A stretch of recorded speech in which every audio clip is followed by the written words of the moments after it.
Once again, it's so wonderful to see all of us here together in person, especially all the faces I haven't seen for many months in person. Welcome back to the courtyard. For those of us at home who are watching, it's amazing to feel the energy of, I don't know, I haven't counted, 75 people or so sitting here in the courtyard, and it's really lovely. And worst comes to worst, we are dedicated to having a High Holidays that is in person. And so worst comes to worst, this will be the setting for High Holidays. If the variant continues like this, we are very much trying to head back into the sanctuary, but week after week after week, this feels very safe and lovely, and thank you for being part of it. And I'd like to welcome the 75,000 people who are watching on YouTube right now, and I'd like to welcome them into the courtyard. After all, they deserve a shout out. So today is Tu B'Av, and for those of us who were here at the beginning of services, I'd like to thank those 15 people. And I made a comment that today is a day for love in the Jewish tradition.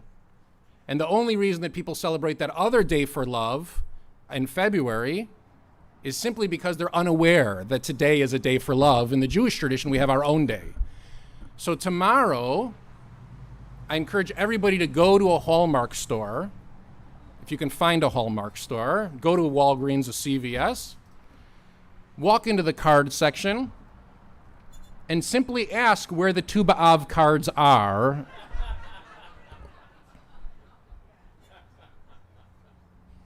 And since I have to prepare you, because the rational answer, the logical response is going to be, what in God's name is Tu B'Av, right? That's what somebody's going to ask you. You need to know what Tu B'Av is. And you have to know why I'm so enthusiastic about Tu B'Av.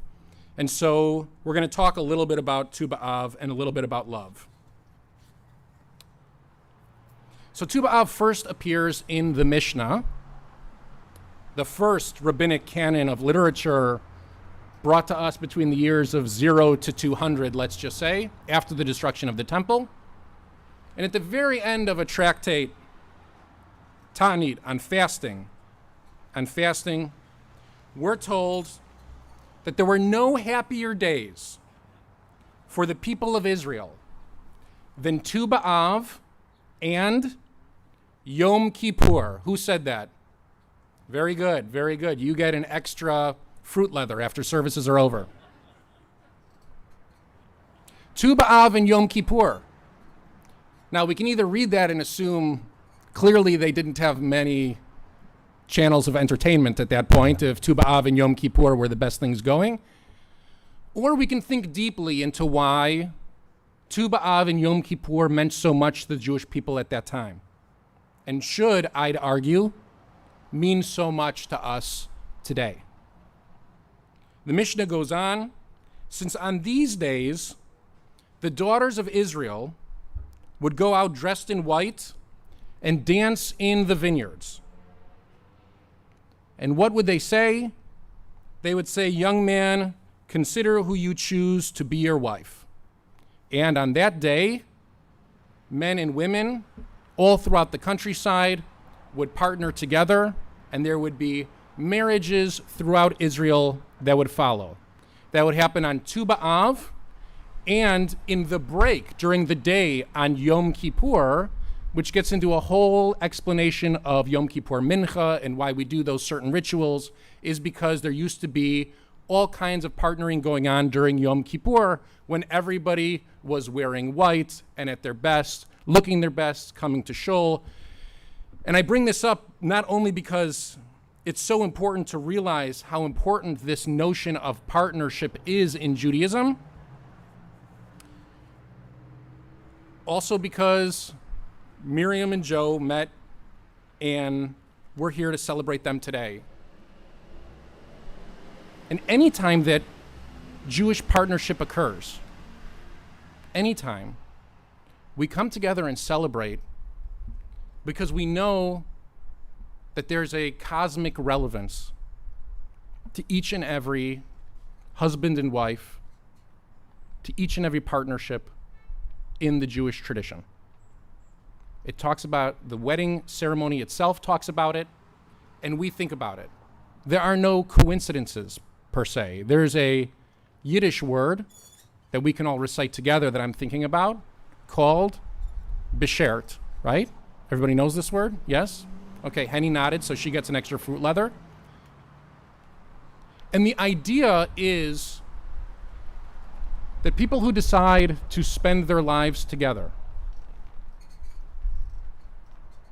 they're meant to not only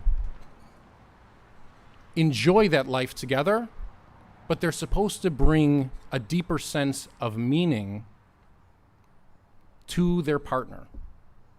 That their partnership in some way is supposed to enhance the other person's life in this profound way.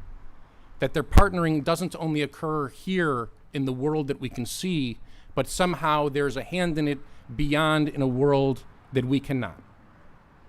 One of my favorite midrashot, and again, I feel like this is very chancy because if I keep giving away all this good love stuff, I'm not sure what I'm going to talk about tomorrow. But one of my favorite midrashot appears in Breshit Rabbah.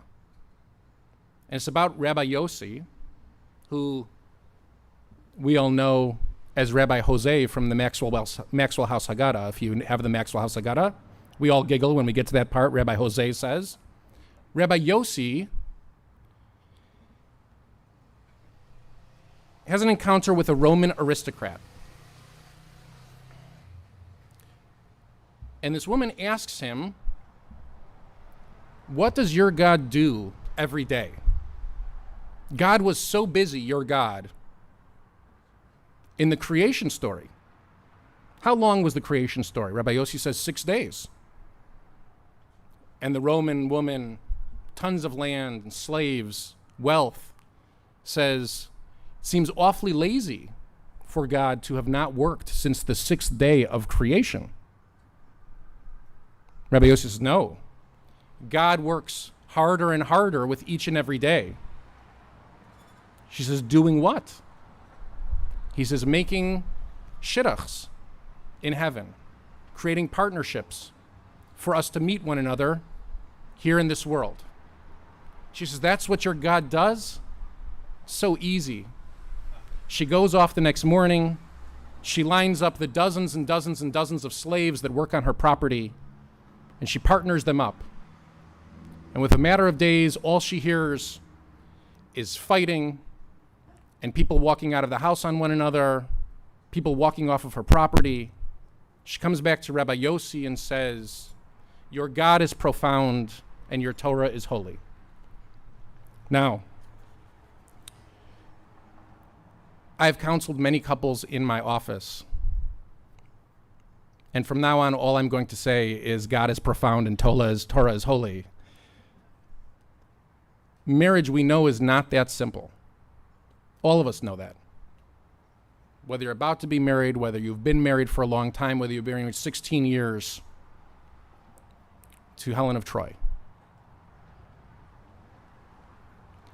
But in Judaism, there's a sense that when you stand under the chuppah, that the bride has decided, the groom has decided, and in fact, God has decided that this is a partnership that should be celebrated throughout the people of Israel. And when a partnership like that occurs, whether it be on Tu B'Av or any other day, the Jewish people must come together and celebrate the hand of God working in our midst.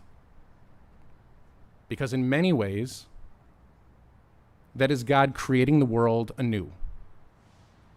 That is a new world full of possibilities, a new life together, a new journey together that begins before our eyes.